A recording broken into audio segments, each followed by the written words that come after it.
karena di sini mungkin masih banyak keluarga di sini yang tidak melanjutkan gitu. Jadi penerangan bahwa wajib sekolah itu masih udah sebatas SMP sudah selesai gitu. Banyak Pak, banyak ya keluar SMP 15 tahun, 17 tahun mungkin kalau tidak dimelanjutkan ke jenjang SMA atau SMK, mereka menikah. Ya, menikah. Ngopas, ngobrol pendidikan santuy. Oke, assalamualaikum warahmatullahi wabarakatuh. Jumpa lagi kita di Ngopas, ngobrol pendidikan santuy. Kali ini kita di wilayah Sukatali. Ini namanya luar biasa ya, Sukatali, dan ini daerah Situraja. Ya, Kecamatan Situraja. Kecamatannya Situraja, desanya Sukatali. Ini wilayah penghasil sawo yang luar biasa di sini. Ekspor di sini ya sawonya. Ya. Ekspor, kemudian juga pusat tahu di sini ya. Wilayahnya di pegunungan ya, dan daerah yang cukup menarik ya, karena sumber daya alamnya yang kaya. Nah, di sini ada SMK, namanya SMK Karya Abadi. Ya, ini Karya Abadi. Mudah-mudahan ini menjadi satu inspirasi buat kawan-kawan yang untuk yang mengajar di sini ya, sehingga karya-karya mereka itu tetap terkenang abadi. Amin. Ya. Bu Kepala Sekolah, kebetulan kita bersama Ibu Kepala Sekolah di sini, Ibu Kokom Nuryoma. Ini adalah Kepala Sekolah SMK Karya Abadi. Dan menariknya, SMK ini hanya memiliki satu kompetensi, ya, kompetensi bisnis daring dan pemasaran. Kenapa kita memilih sekolah ini? Karena sekolah ini berada jauh di tengah pemukiman, dan ini wilayah yang aksesnya kalau secara secara ekonomi juga agak jauh ya Bu ya. Iya. Tapi ini menarik karena SMK ini luar biasa. Ya, Bu Kokom, bisa ceritakan sedikit kenapa ada SMK di tengah pemukiman, lalu bagaimana kawan-kawan ini punya inspirasi untuk membangun SMK bisnis daring? Saya mulai dari awal dulu ya Pak, dari sejarah dulu. SMK Karya Abadi didirikan tahun 2012. Tahun 2012, mungkin sudah 10 tahun. Ya. Kenapa ya kami berdiri atas nama Yayasan Nurani Karya Abadi. Yayasan mendirikan sekolah ini karena memang kebetulan di daerah kami banyak pengrajin sawo. Nah, berawal dari sana pengrajin sawo, banyak petani-petani sawo yang menurut pemikiran kami pemasarannya masih secara lokal. Nah, karena bangkit dari sana, maka yayasan mendirikan sekolah ini dengan judul Bisnis Daring dan Pemasaran untuk memasarkan produk asli Sukatali, sawo Sukatali. Itu memang tidak terdapat di daerah lain selain di Sukatali ini. Pemasaran mungkin sejauh ini masyarakat cuma memasarkan door to door, cuman warung-warung pinggir jalan gitu kan. Dengan mungkin pemikiran kami dengan adanya dibukanya bisnis daring dan pemasaran di tengah lingkungan mereka, di tengah lingkungan para petani sawo, bisa menjembatani mereka untuk berdagang secara online, gitu kan, bisnis daring dan pemasaran. Mungkin kami juga kan di sini anak-anak pemasaran. Karakter yang ditekankan adalah untuk bersinergi dengan masyarakat di sini untuk membantu memasarkan produk sawo Sukatali. Nah, artinya ini kan para siswa yang dididik di sini juga anak-anak petani ya, Bu ya? Iya, anak petani di lingkungan di sini, Pak. Orang tuanya kebanyakan memang petani sawo, kebanyakan petani sawo.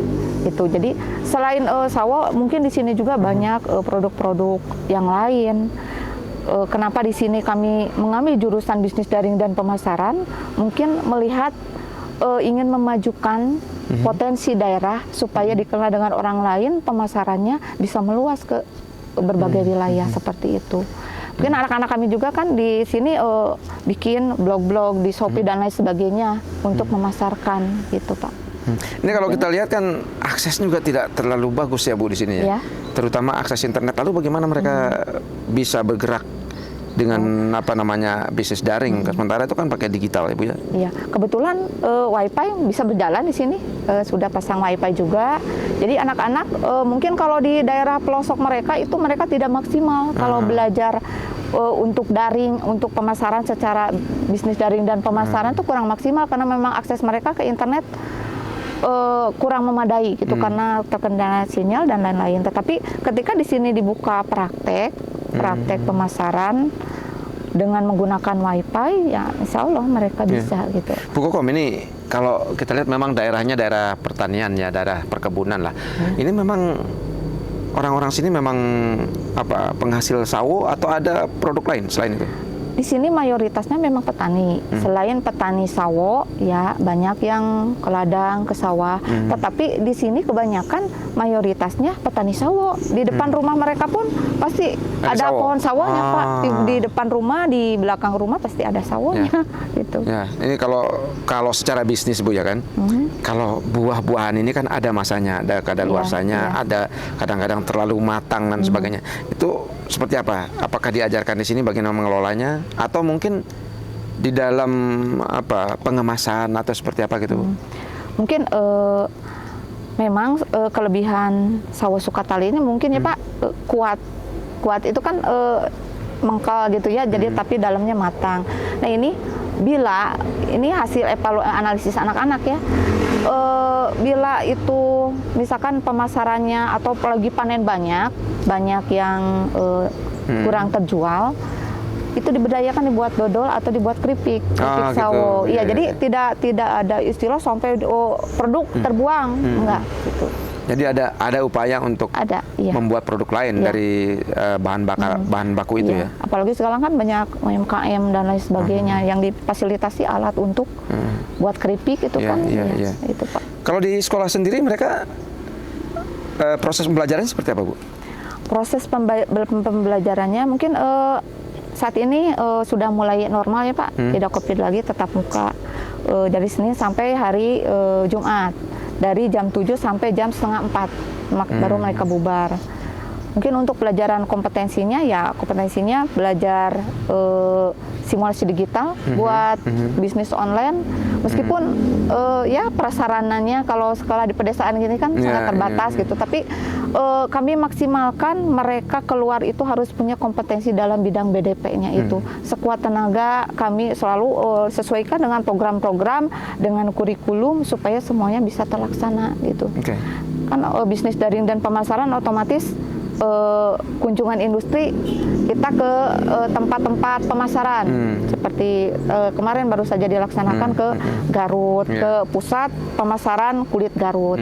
Kemudian untuk prakerin, praktek kerja industrinya, kami anak-anak ditempatkan di Mall Sumedang yang ada di Sumedang gitu untuk menunjang kompetensinya. Ini yang kalau yang Ibu rasakan nih, kalau kita bicara soal akses, kemudian soal proses pembelajaran, itu pasti banyak sekali hal yang perlu kita benahi. Nah, Bu Kokom, yang paling sulit untuk dipecahkan itu apa, atau yang kendala yang paling menonjol lah dalam pengembangan pendidikan di pedesaan? Kami ini kan sekolah masih kecil ya Pak, otomatis yang paling menjadi kendala adalah fasilitas. Jujur Pak, di sini ada lab, komputer cuma punya 7. 7 rusak 3, tinggal 4. Yang 4 itu bareng-bareng, anak hampir 30 ya. Itu satu komputer teh sampai 4 orang 5 orang. Saya cuma bisa gimana ya? Sangat miris sekali gitu Pak di zaman pendidikan, sementara semangat anak-anak buat menuntut ilmu itu sangat tinggi. Itu kan jarak dari rumah tinggal mereka ke sini itu kebanyakan itu kalau naik ojek itu PPT sampai 50.000. Itu. Jadi datang ke sini anak-anak belajar, kami sih memaksimalkan potensi yang ada di guru, tapi kami tidak maksimal dalam bidang fasilitas. Gitu Pak. Ya ini kawan-kawan di seluruh Indonesia dan siapa saja yang memiliki satu komitmen lah siapa yang memiliki perhatian pada bidang pendidikan kejuruan ini, memang ini menjadi satu persoalan yang luar biasa. Bagaimana kita memenuhi akses pendidikan, terutama peralatan yang ada di sekolah-sekolah kita.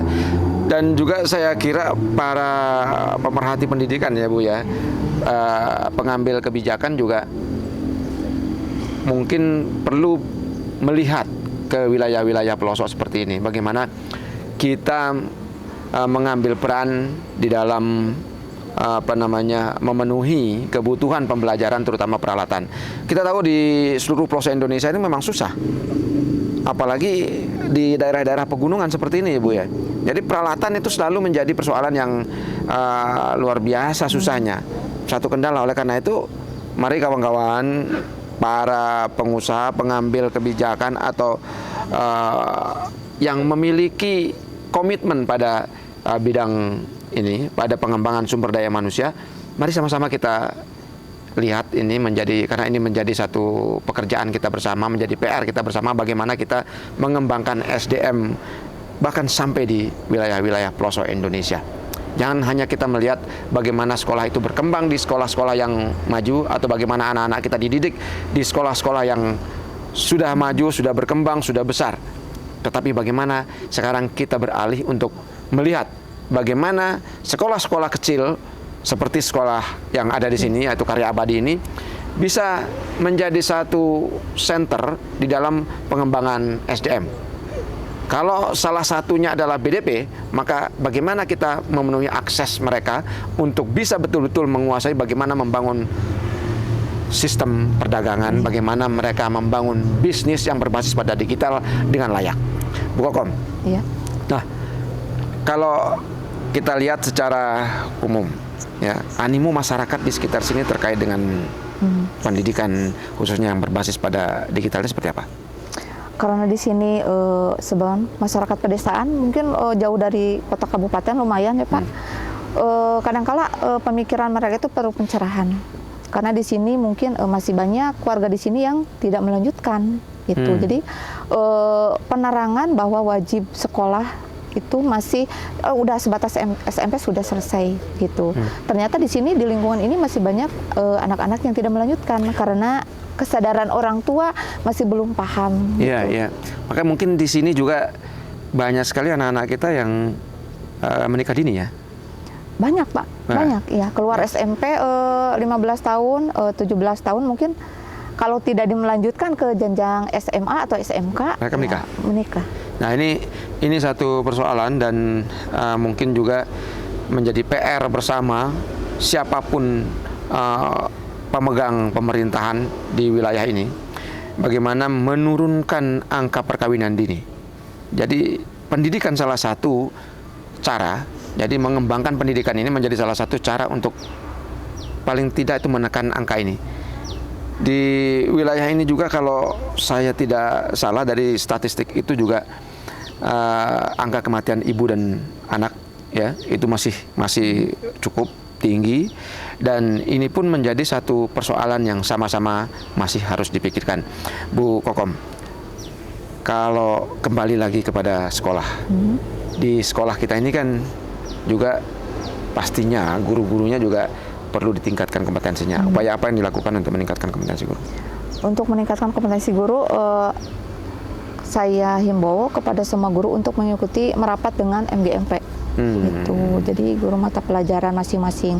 Setiap kegiatan MGMP biasanya setiap mapel kegiatan MGMP itu 1 bulan sekali. Jadi ya semua merapat atau mungkin koordinasi dengan pengawas pembina. Di saat kami memerlukan bimbingan, kami tinggal mengontak pengawas pembina, gitu, minta bantuan untuk meningkatkan kompetensi guru. Gitu.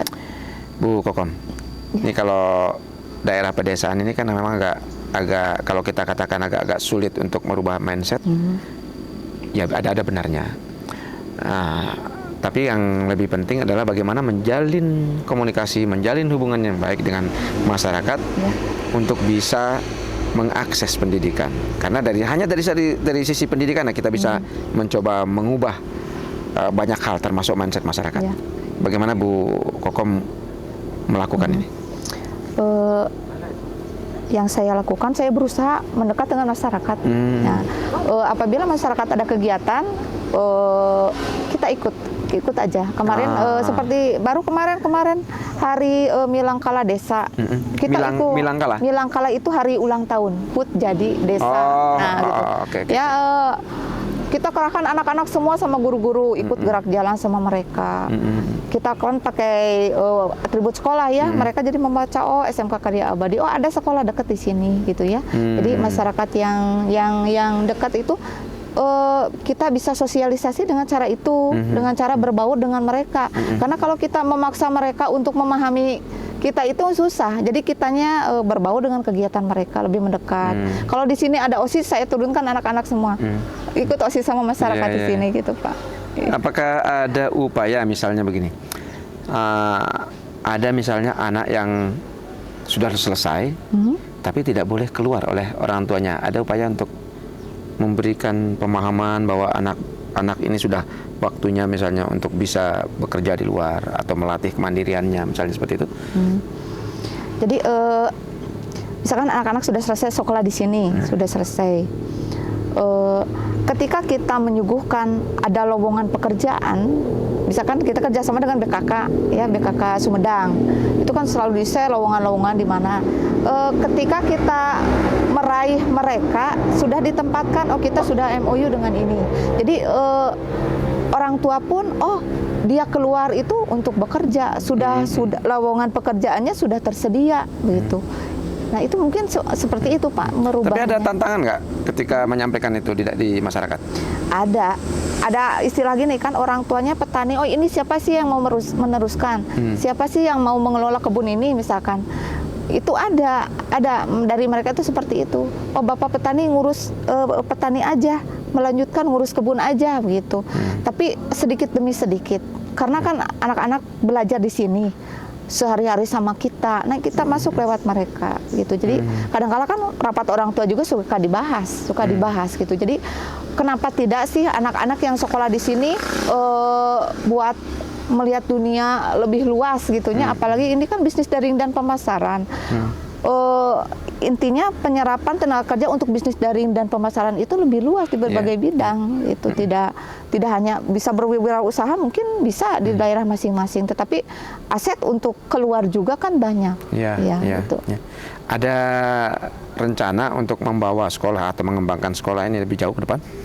Ini Pak, rencana saya, karena ini jurusannya bisnis daring dan pemasaran, kebetulan yang sedang berjalan praktek ini cuman kantin sekolah saja. Ya, cuman kantin sekolah, belum berbaur dengan masyarakat di sini. Rencana saya itu mau buka workshop pemasaran yang di depan. Nanti mungkin saya akan buka di sana, mudah-mudahan ya programnya bisa berjalan, ada dananya juga. Mau buka workshop bisnis daring dan pemasaran, mungkin nanti akan kita dagang aja. Mungkin sementara kita mendekatkan diri dengan masyarakat, mungkin kita penyediaan apa yang diperlukan oleh masyarakat dulu. Setelah itu kita bisa merambah dengan kira-kira di kondisi seperti ini di daerah ini apa yang dibutuhkan. Kemungkinan kedepannya punya rencana kita buat kios sawo khusus yang karya abadi, bisa menampung dari petani-petani, mungkin petani-petani gapoktan di sini, kelompok tani, kita dagang sama-sama dengan petani gitu. Dengan anak-anak di sini kan mungkin bantuan secara digital, karena anak-anak sekolah beda dengan para petani, mungkin kurang pengetahuannya, kita bisa bersinergi mungkin sama-sama.